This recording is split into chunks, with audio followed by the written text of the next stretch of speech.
Going on, people? So is it worth buying an auxiliary power unit for your semi truck? Somebody asked me that question, and if it is, which one? So it all comes down to how often you're going to use. And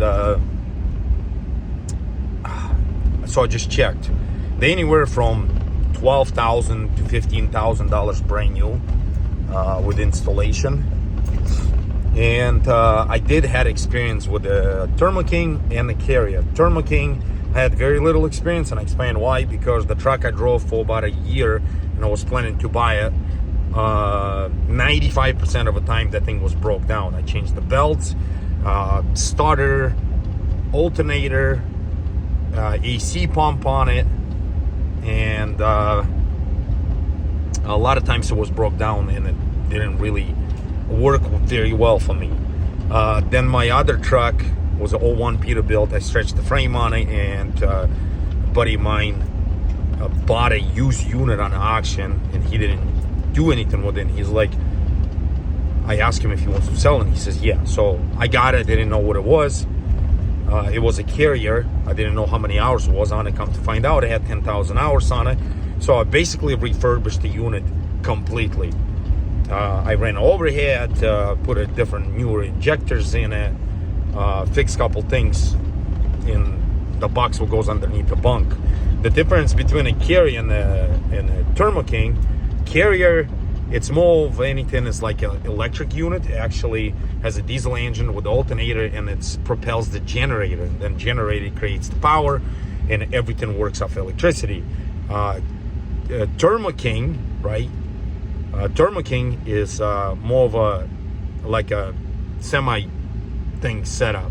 So you have a diesel engine, 3-cylinder, which is the same thing as a Carrier, and then you have an alternator which charges your batteries, and then your batteries converting into you got to have it inverted to 110 or 120, and then you have a bunk heater which burns diesel fuel, and then you have a AC pump which the diesel generator runs it.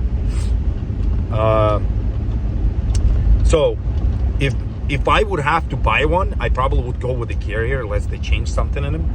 But they are a maintenance nightmare. First things first, they really don't like vibration, and the road vibration, the skin what goes on top of it always falls apart. You constantly have problems with the belts, and they're known for water pumps leaking on both of them, because they're pretty much using the same engines. Little 3-cylinder Kubota, I don't know how many horse they are, like 10 horse or 12 horse power Kubota engine. It all comes down how often you're going to use it, like I said at the beginning. So if you pulling generic freight, and let's say you're driving a reefer and you don't sit on the truck stops for too long, I don't see a reason to have it. You're really not saving much, because spending $12,000, and it's not going to be like, oh, I spent $12,000 and that thing will rust forever. Trust me, you will have problems with it. Usually those problems occur either like at the hottest time of the season or the coldest time of the season, and then you still, if it's under warranty, you have to go to the dealer, you have to schedule time, and a lot of times people are just like, screw it, I'm done with it, and that thing just hanging on the side of a frame is a traction weight. So unless you mechanically inclined, you constantly can maintain that thing, and they do really I don't know how proper to say it. They do take lots of maintenance, and it's always something with it. For some things, think a reason, like for the Carrier, for example, I had problems constantly with the bearings on a generator. The bearings is not very expensive, but it's quite of a trick to take the damn thing apart and pound the new bearings in it. And at one point in time, I got so sick of tired and replace the bearings, I ended up buying a refurbished from a dealer generator, and it was fairly expensive. I think it was like $1,200-$1,300 for that damn thing. And same thing, it didn't last too long. So come to find out, the location usually where the APU gets mounted, it have tendency to collect a lot of dust and road debris and moisture and everything else. and the skin what goes on top of it gets rusted out fairly fast, and then you start having break-in bolts.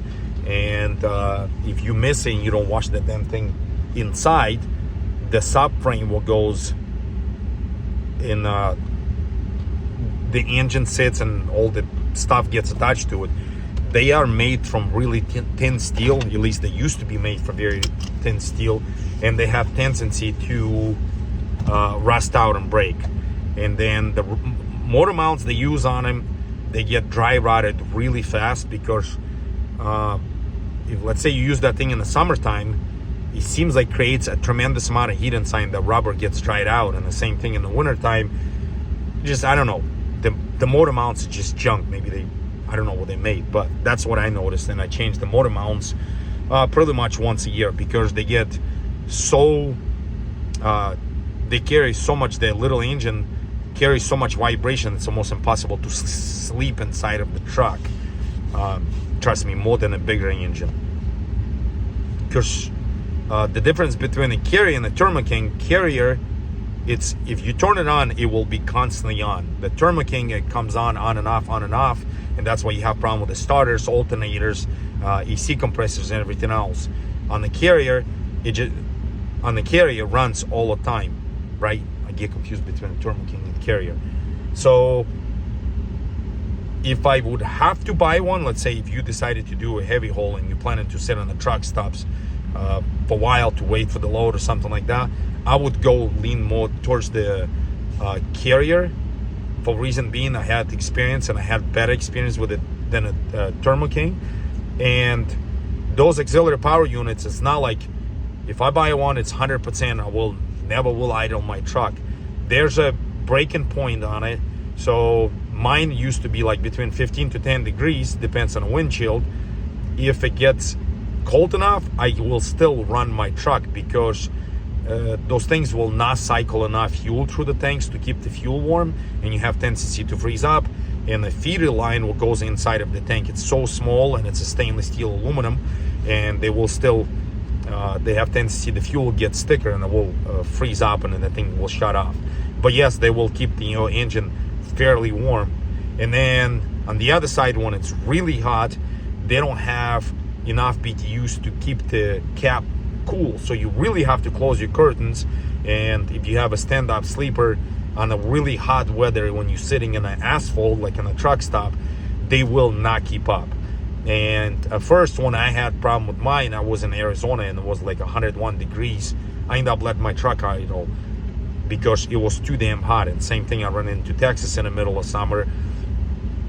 Down in Houston, everybody knows how muggy it gets, and the thing would not keep up, even in the nighttime when the sun was down. Not speaking of when it was during the day, super hot. So you will not eliminate your idling 100%. So by the time you calculate it, you're still gonna have to idle at certain times. You still have to do oil changes on it. You're still gonna have maintenance like belts. Something will break on it, even if it's under warranty. So once again, if it's under warranty, then you have to schedule time to go to the dealer, and then it's an argument, you know how the warranty works. So once again, it all comes down how often you planning to use it. Like I said, if you just do your 10-hour break and you go again, 10-hour break and you go again, with some exceptions, I don't see a reason to have it. It's way too expensive, and they are maintenance nightmare. Thanks for watching.